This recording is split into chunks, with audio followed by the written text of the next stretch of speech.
Welcome to the Waylight. Today's passage for the reflection is taken from the Gospel according to St. John, chapter 6, verses 1 to 15.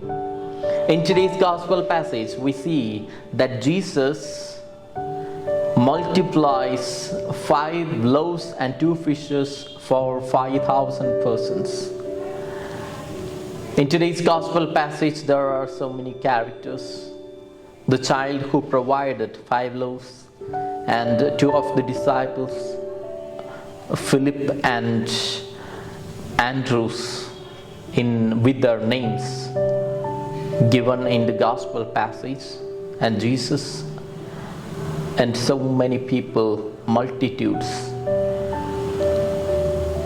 Among all these, I'm going to speak about a disciple, Philip. When Jesus told that they are in need of food, then Philip asked Jesus a logical question.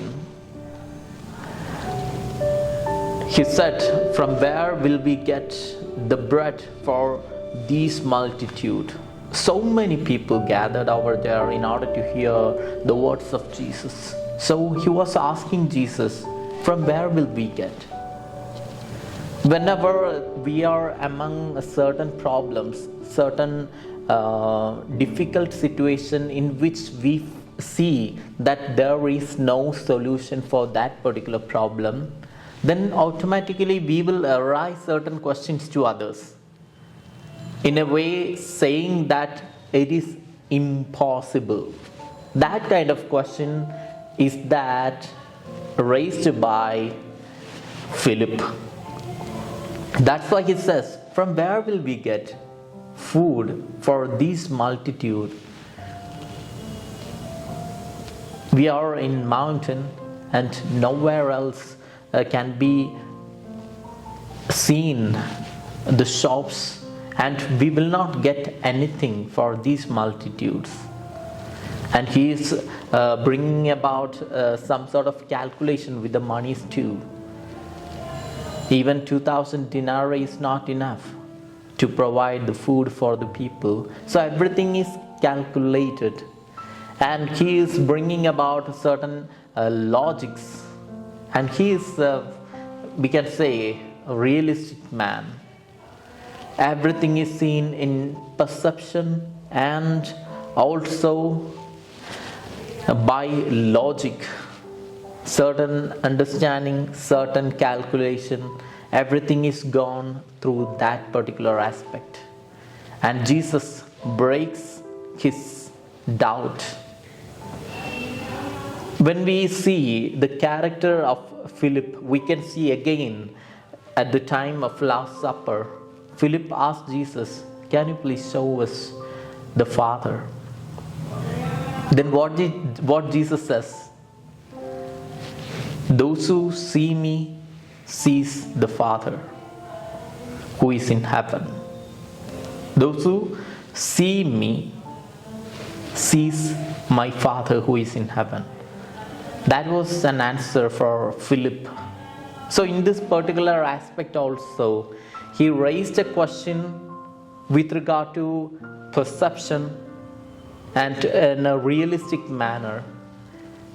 He wants to see the Father so that he can believe in the Father.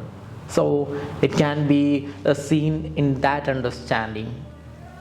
A realistic, logical and perceptive mentality of Philip after the resurrection. His entire life got changed. Now after the resurrection, when we go through the book of Acts of the Apostles, we see Philip again in the 8th chapter of Acts of the Apostle. When we read elaborate manner, we will understand how this particular disciple got a vast change in his life, in his thought pattern. See, he's going from Jerusalem to Samaria for preaching the word of God. We know already about Samaria, the place Samaria. When Jesus was about to go to Jerusalem, he wanted to cross Samaria, and people totally were against Jesus. They did not allow Jesus to get into their place. A particular village in Samaria, they did not allow Jesus and his disciples to enter through Samaria to reach Jerusalem.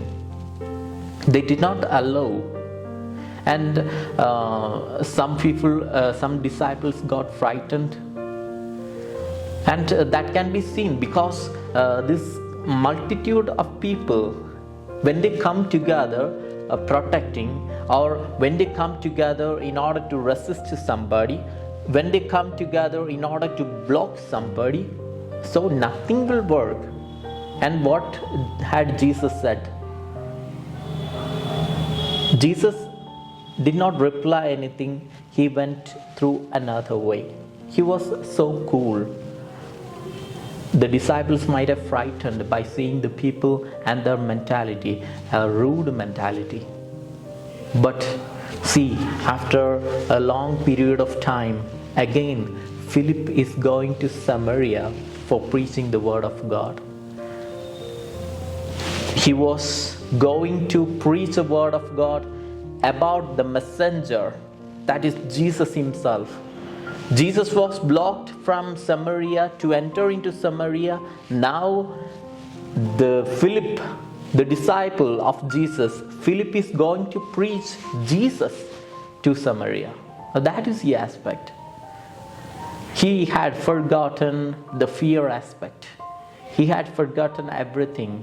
If he had a kind of perceptive mentality, a logical mentality, a kind of realistic mentality that he had in the beginning, that we see in today's gospel passage, then he would have not gone to Samaria. But slowly, after situation, Jesus slowly removed his fear aspect, his mentality of realistic pattern of thinking. Jesus shows to him that there is a kind of what is called a kind of different realm of thinking and different realm of spiritual realm we can say above the realistic mentality and the realistic ideas. So that's the thing Jesus brings about. And when we reflect upon today's gospel passage, when we reflect upon the life of Philip, we can also see that certain times we are questioning certain faith aspects. We would be negligent to certain aspects of faith. We will be neglecting, or we will be just reluctant to follow certain aspect of life, faith aspects, and we may question. But slowly, through the situations, Jesus will bring about us to a particular faith aspects. That's what we see in today's gospel passage. So let us offer our entire human existence to Jesus, so that Jesus will work. And as we see in today's gospel passage, when they were seeing a kind of darkness before them, Jesus brought a light to them. They were finding difficult to feed the people, and everything was in dilemma. A kind of darkness was felt there, and they could not see anything due to that particular difficult situation. But Jesus brought a light to all of them, and Jesus brought about an aspect of spiritual realm above the realistic understanding. That's what we go through in all our life situations, day-to-day life situations. So let us ask God's special grace to overcome all these what is called difficult life situations, and bring about certain spiritual realm to our life through the prayer and faith. strong belief in Jesus Christ. May God bless us all.